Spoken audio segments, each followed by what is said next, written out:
I never thought my own kindness would come back to haunt me like this.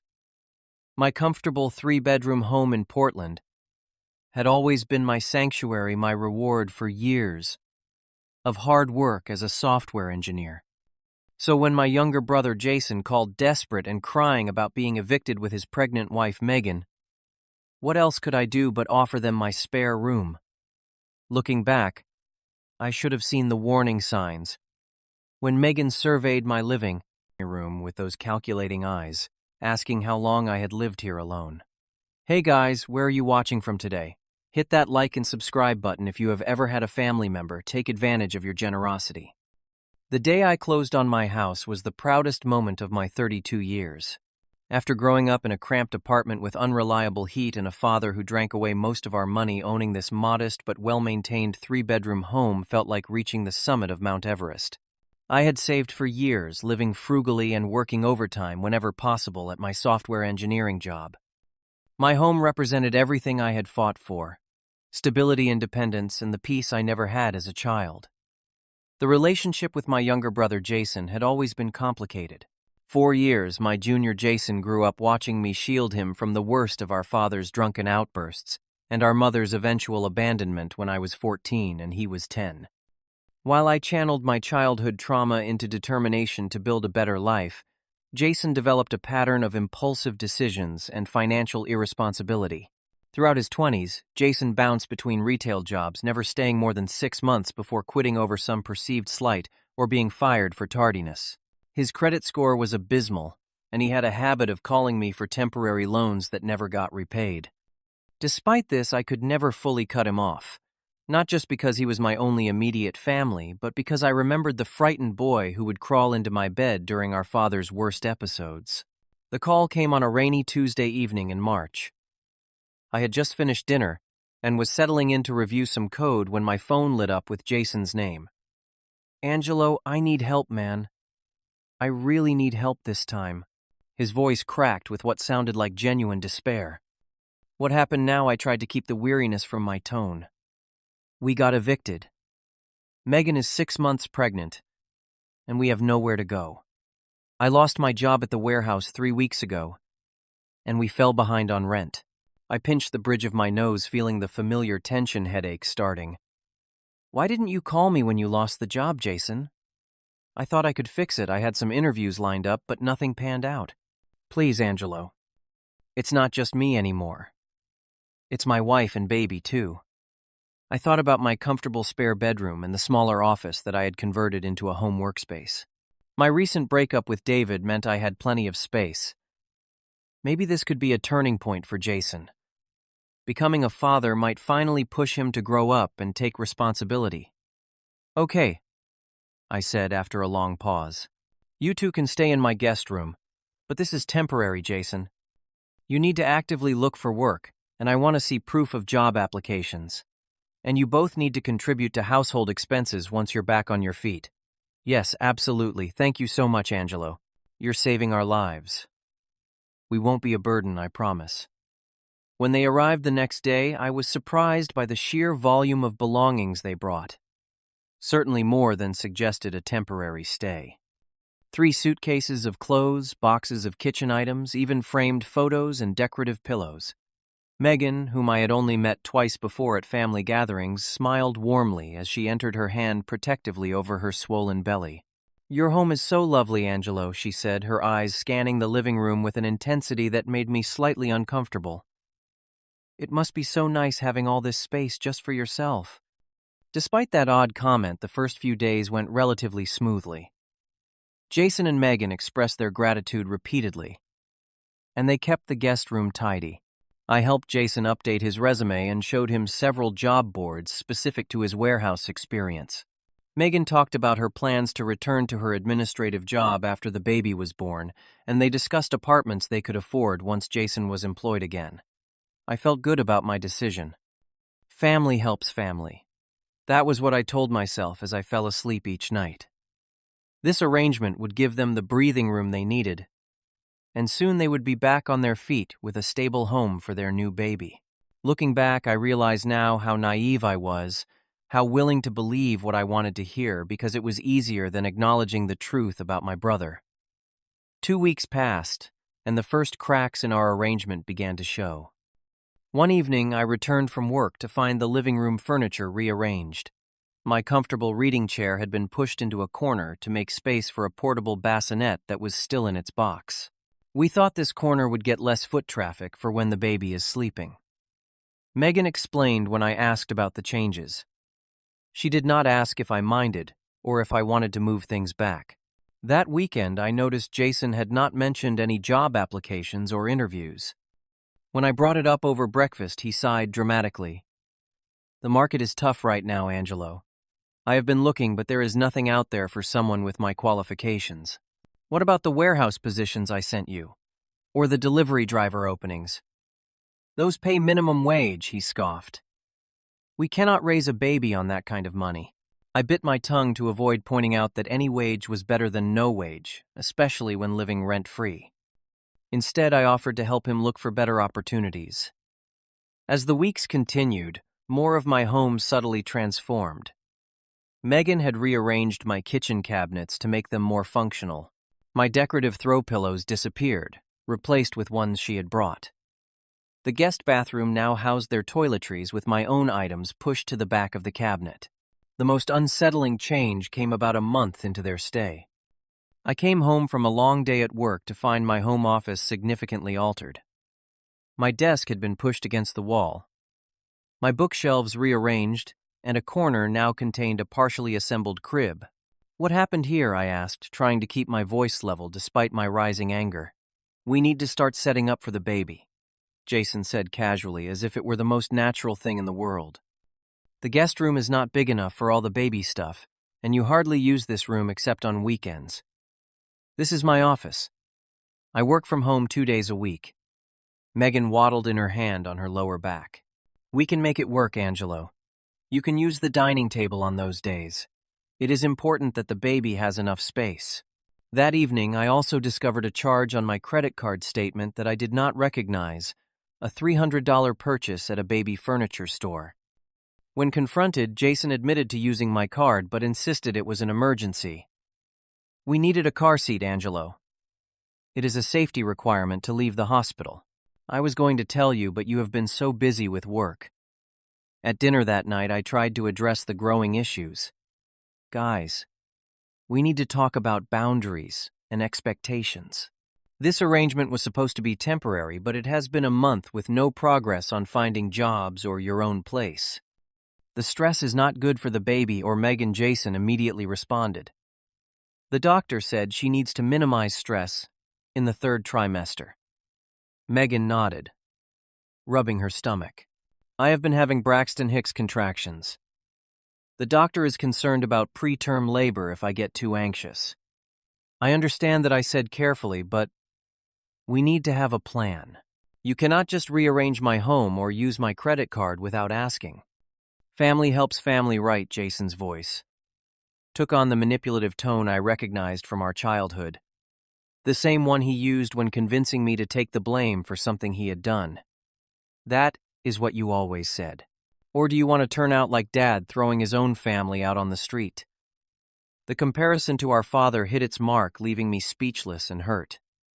I retreated to my bedroom that night, feeling like a stranger in my own home. As Megan's pregnancy progressed, she began using her condition to demand more accommodations. The temperature had to be kept at exactly 72 degrees because anything warmer made her swell and anything cooler was bad for the baby. Certain foods could not be cooked because the smells triggered her nausea. The television volume had to be kept low during her afternoon naps. Each request seemed reasonable in isolation. Who would deny a pregnant woman comfort? But collectively, they transformed my home into a space where I no longer felt welcome. I found myself spending longer hours at the office and retreating to my bedroom immediately after dinner. It was the only space that still felt like mine, though even there I could hear Megan and Jason discussing nursery colors for my office and debating whether my furniture would need to be placed in storage. 6 weeks into their stay, I discovered that Jason had been lying about job interviews. A friend who worked at one of the companies he claimed to have interviewed with confirmed they had no record of his application. When confronted, Jason finally revealed his true intentions. "Look, it makes more sense for me to wait until after the baby is born," he explained. "Megan will need help and daycare is expensive. Once the baby is a few months old, I will look for work." "That was never our agreement," I reminded him, trying to control my frustration. "You said this was temporary until you found another job." "Plans change. We have a baby coming, Angelo. And you cannot possibly expect us to move right before the birth. Be reasonable." Meanwhile, my monthly expenses had nearly doubled. Grocery bills skyrocketed as Megan insisted on organic everything for the baby. The utility bills climbed as they ran the air conditioning, constantly did multiple loads of laundry daily to wash new baby clothes, and took long showers. Not once did they offer to contribute financially, and any mention of expenses was met with guilt trips about family obligation. After a particularly honest conversation with my friend Marcos, who pointed out that I was being taken advantage of, I decided to set a firm deadline. "I need you both to start contributing to expenses by the end of next month," I told them firmly. "And we need a concrete timeline for when you will find your own place. This situation has extended far beyond what we originally agreed to." Jason promised to start looking for work immediately. Megan tearfully thanked me for my patience and assured me they would be out before I knew it. I wanted to believe them, but something in their exchange of glances made me uneasy. The real breaking point came 2 months into their stay. I arrived home on Friday to find my kitchen filled with the smell of roasting chicken and the sound of multiple voices. Entering the dining room, I discovered a full family dinner in progress. Our Aunt Patricia, Uncle Robert, 2 cousins, and even our elderly grandmother were seated around my table. "Angelo." Finally, Jason greeted me with unusual enthusiasm. "We were about to start without you." Confused and blindsided, I accepted hugs from relatives I hadn't seen in months, all while trying to process what was happening in my home without my knowledge. "Such a lovely dinner Megan has prepared," Aunt Patricia gushed. "She's going to make such a wonderful mother." Throughout the meal, I learned that Jason and Megan had been in contact with the extended family, updating them about the pregnancy and, most disturbingly, describing their living situation as if my home was as much theirs as mine. They spoke of our place and our neighborhood, never once acknowledging that they were temporary guests in my home. After dessert, Jason clinked his glass and stood taking Megan's hand as she rose beside him. "We have an announcement to make," he said, beaming. "As you all know, baby Harper will be joining us in just 2 months, and we have decided to put down roots right here, in this wonderful home." My heart froze as I realized what was happening. "Angelo has been so generous sharing his space with us," Megan continued, "and we've realized this house is perfect for raising a family. We're going to convert the home office into a beautiful nursery. We already have the paint colors picked out." The family erupted in congratulations, with grandmother wiping away tears of joy. Everyone assumed I was fully on board with this plan, that I had invited my brother and his wife to permanently take over my home. No one seemed to notice my stunned silence or the way my hands trembled around my water glass. After the guests departed, I confronted Jason and Megan in the living room, my patience finally exhausted. "How dare you make announcements about my home without discussing it with me first? This was supposed to be temporary. You cannot just decide to put down roots in someone else's house. Don't be so selfish." Angelo Megan snapped, her sweet demeanor from dinner instantly vanishing. "This place is way too big for just one person. And frankly, your bachelor pad decor isn't appropriate for a baby." "Appropriate. This is my home. I worked for years to afford it. And now you can help your family." Jason cut in. "Look, we've been talking, and it makes sense for all of us. You could move into the smaller bedroom, and we'll take the master since we'll be 2 adults and a baby. Or if you really need your space, you could get an apartment nearby. We'd take good care of the house." I stared at them in disbelief. "You want me to move out of my own home? Are you insane?" Megan crossed her arms over her belly. "We need stability for the baby. Moving while I'm this pregnant or with a newborn isn't safe. If you really cared about your niece or nephew, you'd understand that."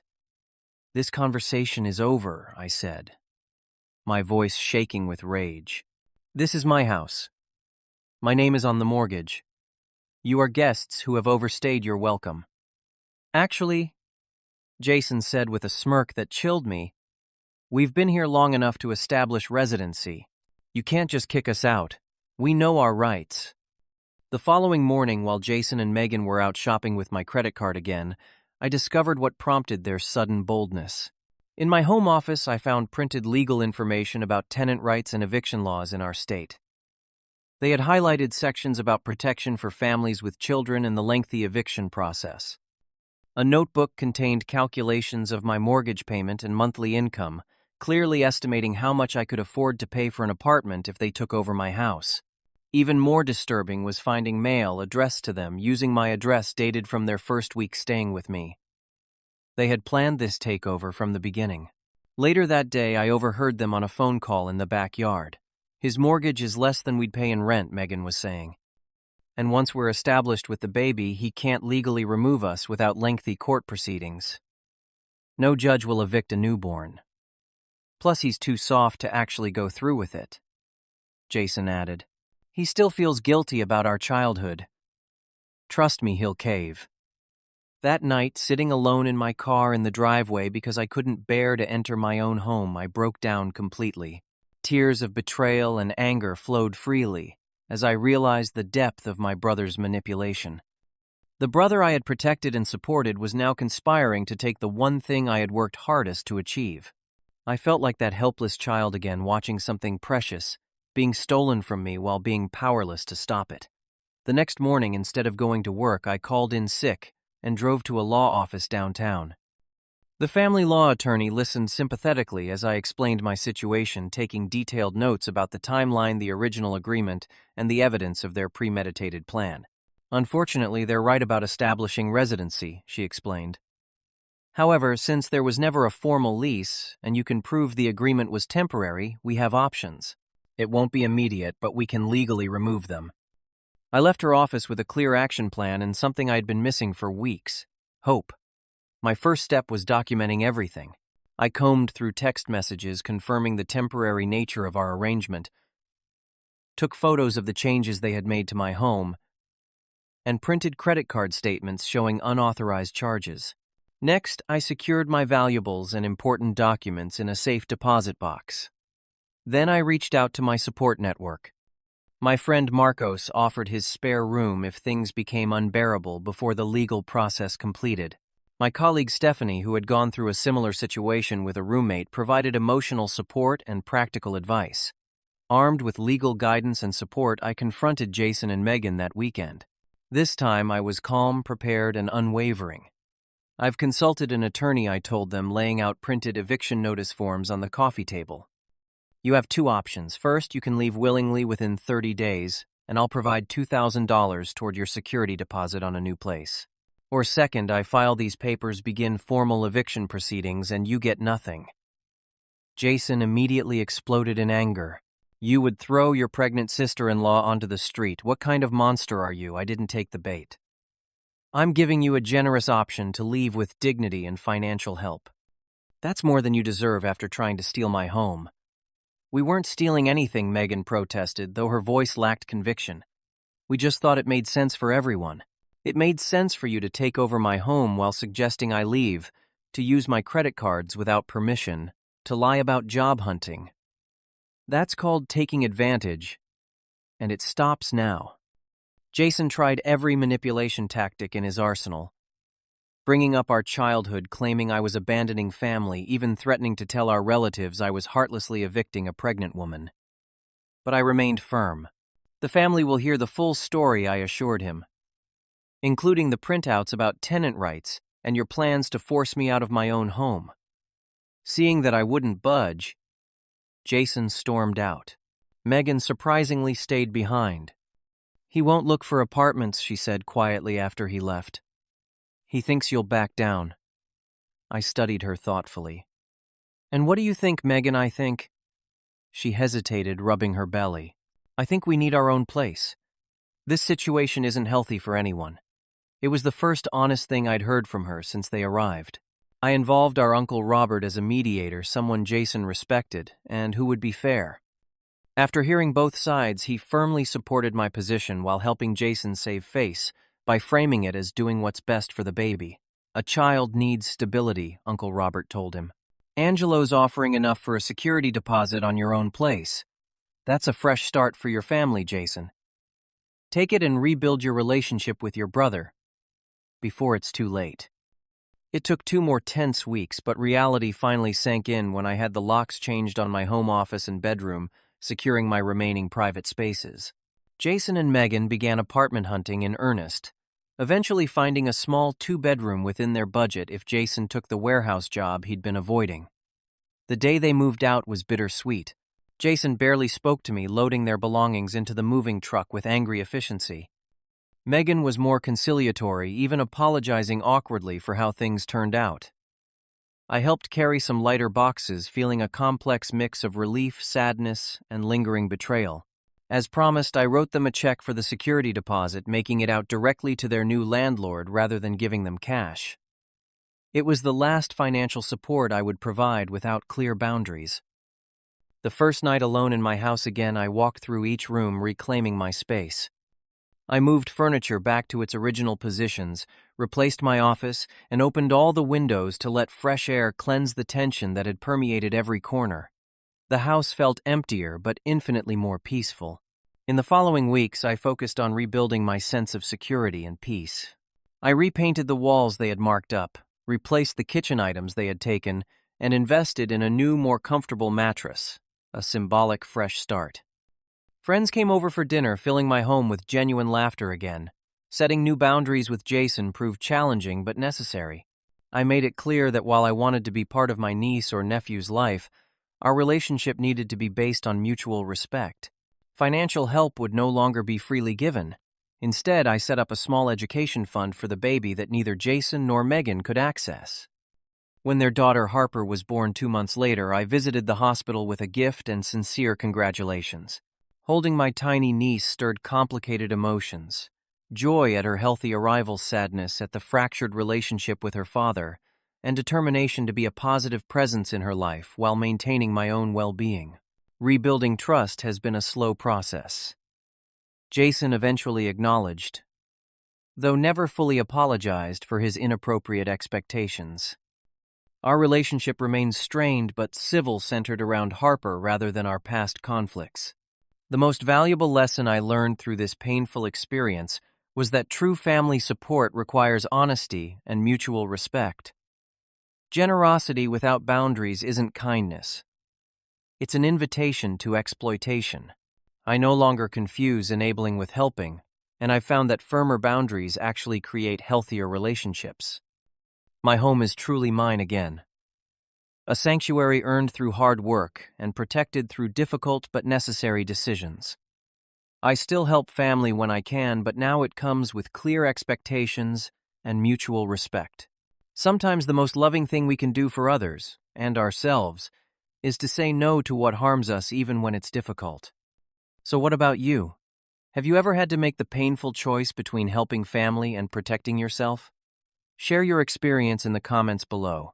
If this story resonated with you, please like, subscribe, and share it with someone who might be struggling with similar family boundaries. Remember, you can be both compassionate and self-protective. The two aren't mutually exclusive. Thank you for listening, and I wish you strength in your own family challenges.